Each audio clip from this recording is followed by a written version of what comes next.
One of the most popular shows of the 1990s and the early 2000s was Friends, as I had just kind of talked about with Rachel. And the sequence of fat shaming jokes reflected in the attitudes towards fat people at the time. Recurring Friends joke that inevitably makes modern audiences cringe. It's the treatment of Monica's weight throughout the series. In season 2, we get our first glimpse of Fat Monica when the gang watches their prom video. And after that, the fat shaming just keeps on coming season after season. Oh, no, it's cool. You can stay here. My parents won't mind. No, it's not that. I just don't want to be stuck here all night with your fat sister. Before losing the weight, Monica is always the butt of the joke. And everyone from her brother to her own husband takes every chance they get to mock her for her size. No! Oh, wait, you didn't just sit on my Kit Kats, did you? Monica is only seen as a real character worthy of our sympathy once she sheds the weight. But even then, she can't live down her past. I used to love to play restaurant. Not as much as you love to play uncooked batter eater. Another cultural influence of the day was the romantic comedy of Bridget Jones's Diary. And really the entire movie was around her supposed undesirable body and her love life. This is the beginning of the movie here, describing her fat phobia of herself. Apparently, she lives just round the corner from you. Mother, I do not need a blind date, particularly not with some verbally incontinent spinster who smokes like a chimney, drinks like a fish, and dresses like her mother. Yummy. Turkey curry, my favorite. And that was it. Right there. Right there. That was the moment. I suddenly realized that unless something changed soon, I was going to live a life where my major relationship was with a bottle of wine. And I'd finally die fat and alone and be found 3 weeks later, half-eaten by wild dogs. Or I was about to turn into Glenn Close in Fatal Attraction.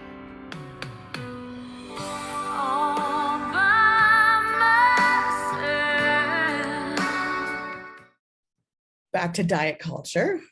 Even though Atkins was first popular in the 1960s, it really became mainstream in 2004. And Atkins, this book, is becoming one of the most, or the top 50 best-selling books in history. The 2000s, so there was no shortage of fad diets as well, from eating raw foods to the Special K Challenge. It also saw Nutrisystem have a revival in 2008, although it was founded in the early 1970s as well. It's come back into our mainstream diet culture.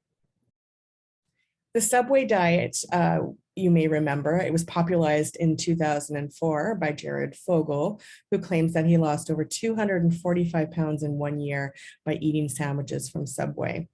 This diet was never supported by dietitians or even Subway itself. It was just a cultural phenomenon. This is a video clip from Sex and the City in 2008. And this is another example of fat phobia in mass media. Everyone acts shocked that Samantha, a woman who has gained about 5 pounds, has gained weight. And the look of horror on Carrie, Miranda, and Charlotte's faces says it all, that really a thin woman wearing designer clothes has really let herself go. Good. Where's Samantha? Her plane landed 2 hours ago. Oh, you know her. She's probably working out for you. Hey, Lisa. There's no place like home. Sweetie! You have a rat in your purse. Hey, that rat better be housebroken. Can I take your coat? Sure. Hey, cute bag. Oh my gosh, Samantha! Oh! You have a dog! Did you ever think you'd see the day? Me with a pooch? Mother of God, what's with the gut? Well, she's eating something out there. Come on in! Hi! We've been waiting for you! In 2014, there was a review that found no evidence that the apple cider vinegar diet that was popular at the time affected anybody's metabolism. Although a 2006 study showed that if you did take apple cider vinegar, it does help with satiation, cholesterol levels, and blood sugar levels. Juicing also became really popular in the 2010s, that led to the emergence of the smoothie and juicing fad. Another fad of the day was the baby food diet fad. That didn't last long because it had very little protein. Fads of the day are the paleo diet, the keto diet, and the Mediterranean diet. All really was helped to design mainly fruits, vegetables, meats, foods, and nuts in their diet. The keto diet was developed as a way to treat epilepsy back in the 1920s. However, it's actually found to help people burn fat instead of carbs, although there is a problem with kidney problems with the keto diet and increasing fat. Some fat shaming of the 2010s. You can see an ad here from Ashley Madison saying that life is too short, so have an affair, especially if your partner looks like the second image that you see below. Or that if you smoke these e-cigarettes, you will have no regrets for sleeping with a fat woman. This is a striking message from one of the series of an anti-obesity advertisement dubbed Stop the Sugarcoating, and this was down in Atlanta. You can see these three advertisements here trying to shame people into losing weight.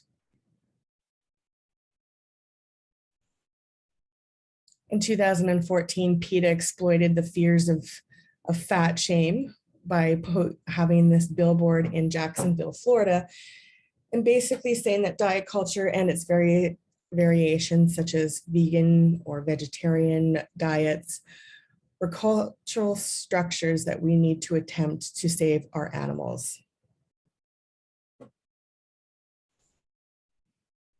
In 2014, this advertisement came out for Victoria's Secret. It was a row of scantily clad women who were labeled the perfect body. After this was discussed on the internet, not so kindly, it was changed to a body for every body, which really isn't any better.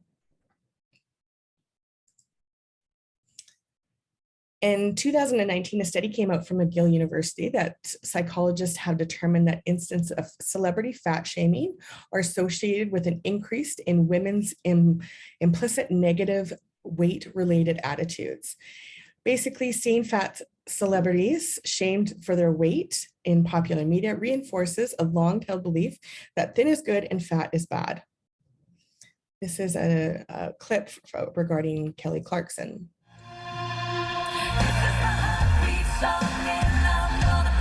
Kelly Clarkson is now a chunky monkey, if we're putting it kindly. She does look like she's eaten her backing singers, and I think, my advice, she needs to get out there with her stroller and do some pushing and get some of that weight off. I'm a kind that can fluctuate, but I always fluctuate like 10, like I'll gain 10, lose 10, but I'm 5'3", right. So that makes a big difference. That's not baby weight, that's carrot cake. Sure, we get that there's free speech, but does this cross the line? British journalist Katie Hopkins actually says taking aim at new mom Kelly for her size is exactly what everyone needs. We give fat really cute names, don't we? We have baby weight, puppy fat, love handles, muffin top, chunky monkey. You know, ultimately, these are all nice names for something that's not very nice. You're supporting Kelly Clarkson because everybody likes to have a fat friend, because the great thing about a fat friend is it makes you feel slimmer. Weight loss is no different for ads in the Gold's Gym, in the gym industry. This is an ad from Gold's Gym saying that this is no shape for a girl and you should challenge yourself to eat less and move more.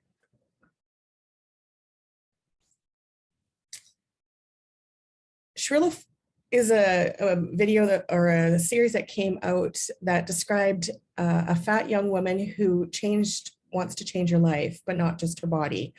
She is trying to make it as a journalist while juggling bad boyfriends, sick parents, and a perfectionist boss, while the world around her seems not good enough because of her weight. And she starts to realize that she's as good as everybody else is and acts upon it.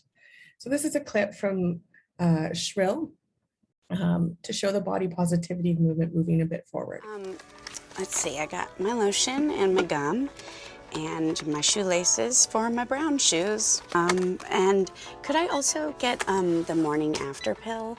Hey, Nick, do we sell the morning after pill? Oh, that's okay. We don't need to bother Nick. He's doing pill business. Oh, really? Giving care of your pill second? I know I'm just assistant calendar editor, but I would really love to write more. But I think... You millennial dumpling, work hard and pay your dues. So that's a maybe then, right? Are you liking the thin menu? It's fine. Well, are you doing the almonds between meals? Yeah, they're so satisfying. Sometimes when I have 6 almonds, I feel like I had 12 almonds. Hey, my roommates are here. You're cool with going out the back again, right?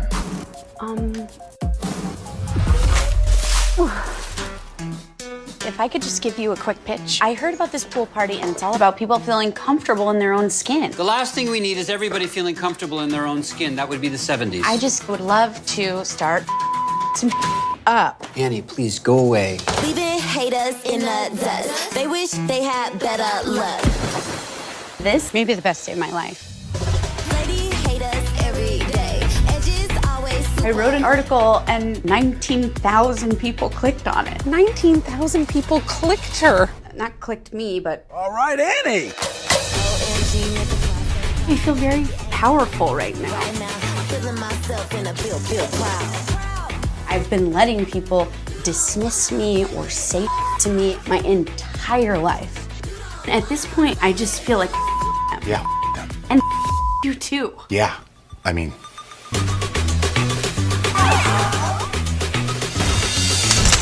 You found the location of my troll. I bet she uses a corn dog as a dildo. That's him.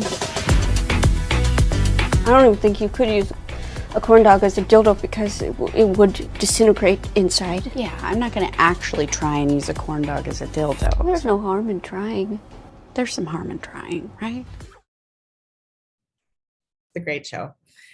Now that 2020 hit with COVID, there has been an explosion of fat memes, and here's a few to point to that. And yeah, they're not that great. I'm gonna finish it off with one last clip. This is James Corden from Late Night TV. He's talking about Bill Maher and his fat phobia comments from a recent show of his.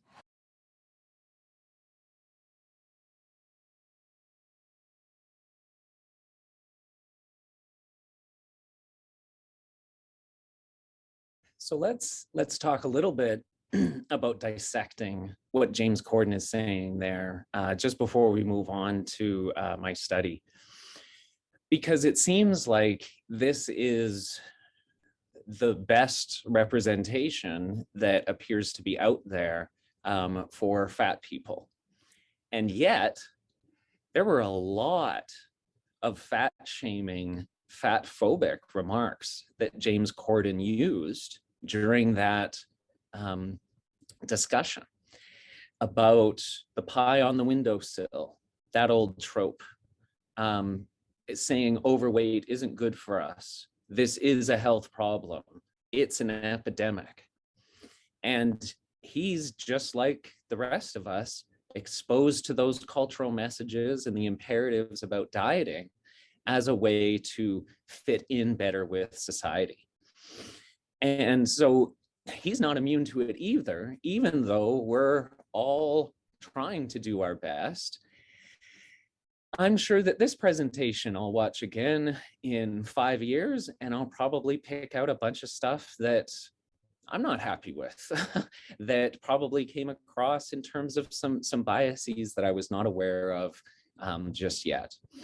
And I think that that's an important part of this reflective process, is to really see, like for James Corden to really understand that part of what he's discussing is through this lens of his own internalized shame around fat.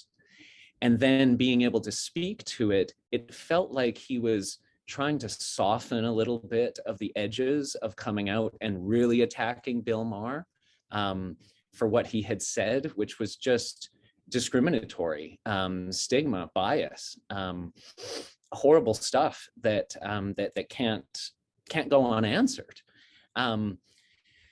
So even at the best of times, the representation that people have in media is still impacted by fat phobia and the diet culture. And so I want to bring attention to that, because that was also one of the findings that we'll talk about from my study, about how women are viewing small changes in society around body positivity, but that it's happening at a glacial pace.